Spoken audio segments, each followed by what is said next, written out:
자, 안녕하십니까. 이슈민의 주식뉴스공장 2월 첫 번째 거래일 시작입니다. 모닝브리핑을 시작을 하도록 하겠습니다.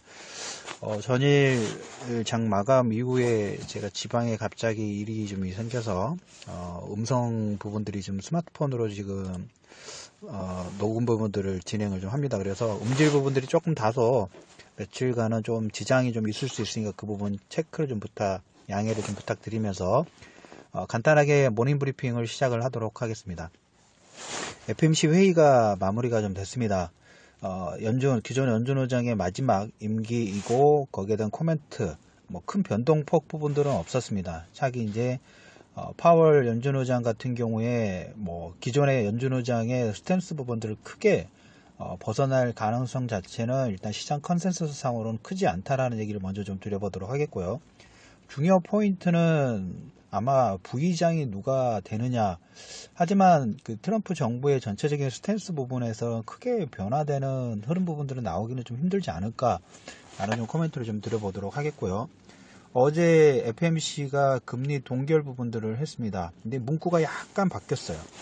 문구가 약간 바뀌면서 당연하겠죠. 작년에 우리가 유가 측면만 보더라도 2016년, 2017년도 불과 한 2년 전만 하더라도 $30, $40 선에서 움직이면서 시장에서 인플레이션가 과연 올 것인가 그 많은 작은 부분 풀었는데 미국 FMC 연준 같은 경우에 거의 3.5조 달러의 돈을 풀었는데 승수효과라든지 전혀 경기가 살아나지 않고 국제 물가지수라든지 인플레이션 살아나지 않고 디플레이션 될까를 고민을 했었죠. 그런데 그 극점 부분도 찍고 나서 지금 보세요. 지금은 이제 조금씩 뭡니까? 금리 인상을 고민하는 시점 부분들이 좀 진행이 됐죠. 물과 2년 만에. 그래서 어제 이제 우리가 지난달에 성명서 문구하고 이번 달에 성명서 문구에 살짝 바뀌는 부분이 있다 하면 12월 날 문구에는 인플레이션 관련된 성명서에는 없었어요. 없었는데 단기 12월에는 단기 목표로 한 2% 미만을 유지할 것이라고 코멘트를 했는데 이번에는 올해 인플레이션이 상승할 것이라는 문구가 있어요. 그건 당연하다고 봅니다. 그리고 시장에서 최근에 10년 국채금리 부분들 상승 파동 부분들이 너무 급격하게 나오다 보니까 여기에 대한 다소 피로감이랄까요? 그 피로감 자체는 이번에 금리 인상 부분들을 동결했다고 해서 바로 없어지지는 않아요.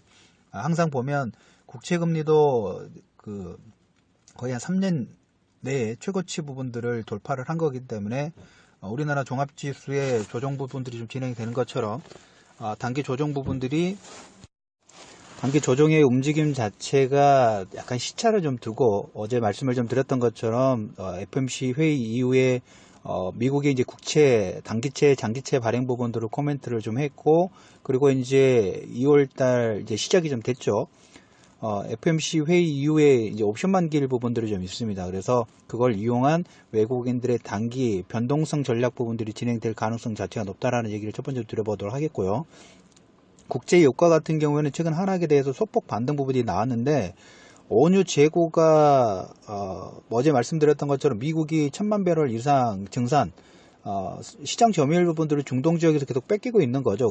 그런데 수요가 견고하게 증가하고 있는 부분들 하고 말씀을 좀 드리면 그런 부분도 있고 어제 이제 이런 국채금리 부분들이 상승하다 보니까 약간의 위험자산 쪽에서 조금 흔들린 부분들이 좀 나오고 있습니다. 특히 대표적인 케이스가 미국의 중소형주의 움직임 자체 그리고 아시다시피 비트코인 관련된 부분들이 지금 신저가 부분들이 좀 나오고 있죠. 그게 어떻게 보면 글로벌 유동성의 방향성과 연관되면서 차익 매물의 어떤 실현 부분들이 좀 진행이 되고 있다 말씀을 좀 드리도록 하겠습니다. 그래서 단기적으로는 그 2월 옵션 만기일까지는 종목 장세의 흐름 부분들이 좀 나올 수 있는데 어제 해외 시장 같은 경우는 페이스북, 뉴스피드 변경 소식에 시간에 한 4% 정도 시간에 반등 부분도 나오긴 했습니다만 일단 시간에서 4% 정도 하락, 인텔의 자사칩 보안 결함 이슈 부분들이 부각되면서 하락 부분이 나왔고 어제 우리나라 시장 같은 경우에 삼성전자 거래도금이 거의 2.8조 원입니다. 신라젠 2조 원 이후 최대치인데 시장에서 삼성전자 액면 분할 관련된 부분에서 상당히 많은 특히 개인 투자자들이 관심권 두고 있어요. 한 주 있으나 10주 있으나 여러분들 총액 부분들은 똑같습니다. 개인 투자자분들이 많이 사실 수 있다고 해가지고 그 회사 주가가 올라가는 건 아니에요. 중요 포인트는 다음에 한번 이제까지 액면 분할했다는 케이스 부분들 한번 분석 부분들 좀 해드리긴 하겠습니다만은, 향후에 성장 가치 부분들 성장성이 어떻게 부각이 좀 되는지, 이게 가장 중요한 포인트지. 100만원짜리 종목이 10만원 됐다고 해서 한 주에 100만원이 10주가 됐다고 해서 그 회사 가치가 한 번에 점프가 되고, 개인 투자자들이 쉽게 살 수 있다고 해서 이 부분이 급격한 상승 부분들이 나온다. 그래서 주말에는 여러분들 예전에 이재용 씨 그 스토리 부분들을 다시 한번 올려드릴까 합니다. 그거 하고 삼성전자 액면 분할과 그 다음에 삼성전자의 어떤 이 비하인드 스토리, 이런 부분들 한번 시간 되는 대로 한번 분석 부분들 해드리는 게 낫지 않을까 라는 코멘트를 좀 드려보도록 하겠어요. 그래서 삼성전자, 전기전자의 업황 부분들은 변동사항이 없어요. 어제 말씀드렸던 것처럼 위로 올라가냐 밑에 올라가냐, 거기에 추세 추정 부분들, 우리가 지난번 하락 부분들이 진행될 때 1차적인 박스권 상단 가격 부분들을 터치를 했기 때문에 그 정도 가격 부분들에서 1차 목표가 부분들은 실현이 좀 됐고, 업황 부분들은 말씀드렸던 것처럼 실적이 좋은 건 사실이기는 합니다만은, 해외 뭐 인텔이라든지 텍사스 인스트루먼트라든지 이런 회사들이 실적 발표를 진행을 하는데도 불구하고 기존 탄력 부분에서 항상 뭔가 문제가 바로 올라가지 못하고 ING 옆으로 횡보하는 부분들이 좀 나오고 있어요. 그래서 그 부분보다는 다른 종목군의 움직임, 경기 민감주 쪽에 조금씩 저가 매수 부분을 하시는 게 차라리 낫지 않느냐라는 코멘트를 좀 드려보도록 하겠고, 어제 시장에서 두 가지 관심권들이 좀 큰 게 나왔어요. 첫째, 삼성전자 액면 분할 부분하고, 그 다음에 SK텔레콤이 다시 음원 쪽에 빅3에 도전장을 했죠.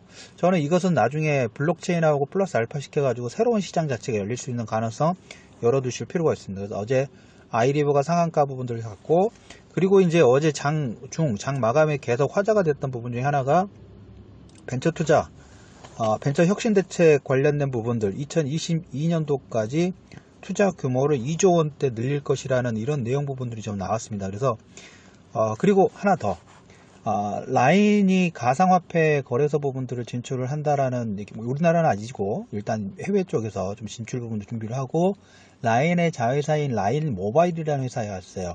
소프트뱅크가 이 회사 지분 51%, 라인이 아닙니다. 라인 모바일이에요. 라인 모바일의 지분 51%, 라인 모바일이 49% 지분. 그리고 최근에 소프트뱅크가 그 네이버의 스노우에 돈 투자 부분들 좀 진행했어요. 그래서 4차 산업혁명 관련된 부분에서 얘기 드리면서 계속 뭔가 M&A하고 누가 빨리 기존권 부분을 잡아가기 위해서 다양한 작업 부분들의 어떤 시그널 부분들이 나오고 있다는 얘기를 좀 드렸습니다.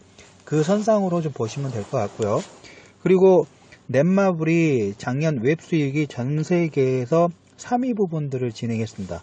NC소프트가 12위 정도, 게임빌이 한 24위 정도 진행을 좀 하면서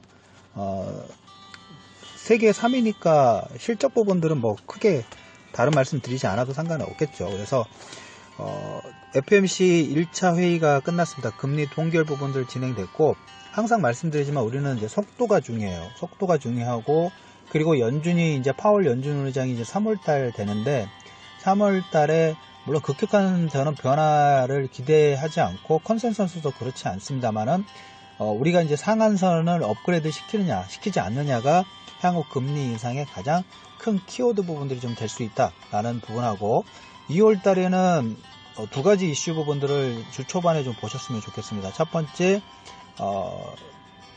옵션 만기일을 하고, 그 다음에 1월 중순 정도에 단기 변동성을 만들었던 단기 예산안 관련된 부분들, 이번에 1억 달러 정도의 1조 달러인가요? 1조 달러의 인프라 건설 관련된 부분들 했는데 재정을 어떻게 할 것인가에 대한 코멘트는 없었어요. 그래서 그 부분들이 예산안 연결 부분들과 어떻게 조화 부분들이 이루어지는지 부분들을 단기 변동성의 하나의 매개체가 될 수 있으니까 이 부분에 좀 포커스를 하시면서 종목 장세 흐름 부분들 유지하실 필요가 있다는 얘기를 들으면서 이슈면의 주식 뉴스공장 2월 1일 모닝 브리핑을 마무리하도록 하겠습니다.